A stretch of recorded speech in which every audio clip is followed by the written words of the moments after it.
Greenwood family, Ninja Tricks, Rhythm Killer, Dombosha Waru Dancehall King, and then Arwesenga Uye Kamring, Yo Pablo, Zoro Bafana, Big Massive Bantan, Ninja Music Team Overdose. Rinondi ku atakaka vavengi vangu vese ndichisakadzaka pandinoimba vese nongwachimba daka patauja bless nongoramba ndichisimukira nemangoma nchasvika joma wane zungu chakarisa pakadoma noti ndipo pane kwankurarama ndine selempatan nemangoma nchasvika joma wane zungu chakarisa pakadoma noti ndipo pane kwankurarama ndine selempatan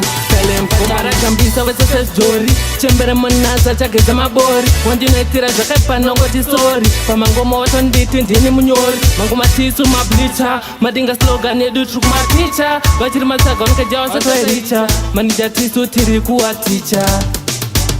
nemangoma nchasvika joma wane zungu chakarisa pakadoma noti ndipo pane kwankurarama ndine selempatan nemangoma nchasvika joma wane zungu chakarisa pakadoma noti ndipo pane kwankurarama ndine selempatan takagaidzwa namesaya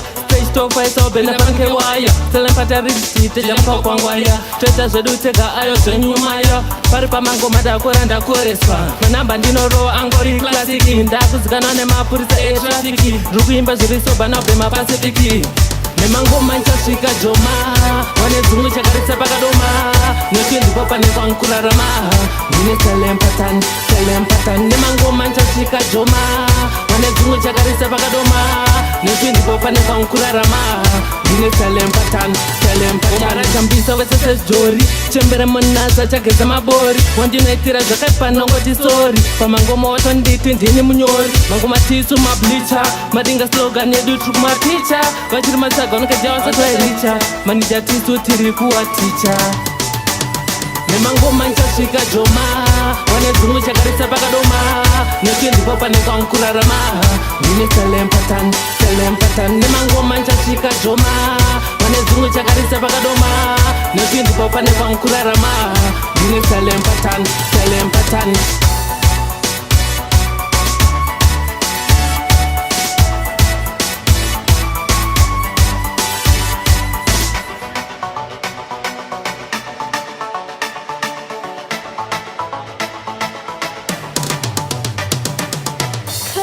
Production.